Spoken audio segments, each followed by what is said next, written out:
So welcome everybody to the Quality Reviews webcast. I am Ed Shin. I'm the CEO, co-founder of Quality Reviews. And for those of us who don't know what we do, we help health systems and other healthcare provider organizations collect real-time feedback from patients really for the purposes of improving experience through service recovery.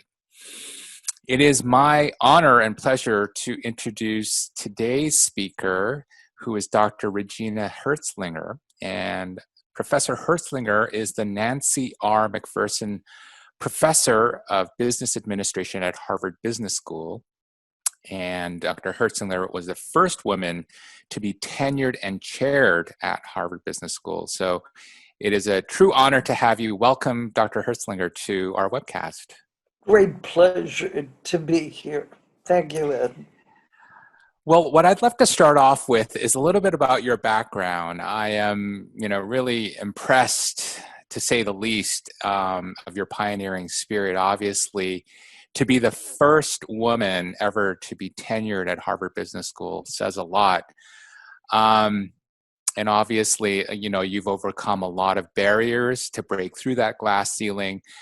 So, really, especially for the young women out there, I wanted to just ask, how did you do what you did amidst all of the kind of the barriers that were thrown your way? Well, I wish those barriers were gone, but they're less now. There's less sexism, but there's still more than enough. So I think women my age, I'm in my 70s, if they were professional women, they were the first. They were, I was lucky enough to be part of a revolution in how women were viewed.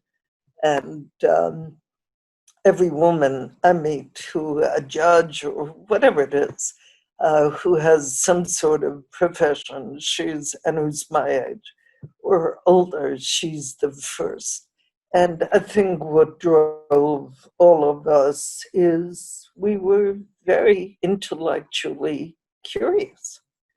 The professionals among us, we wanted to know things and learn things and share things and do things.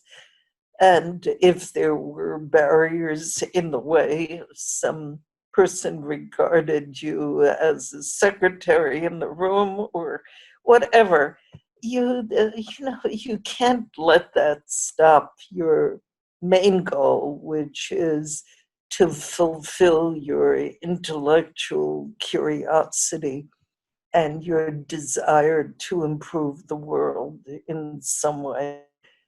So I think that's what did it for me and continues to do it for me. That's fantastic. Thank you for that.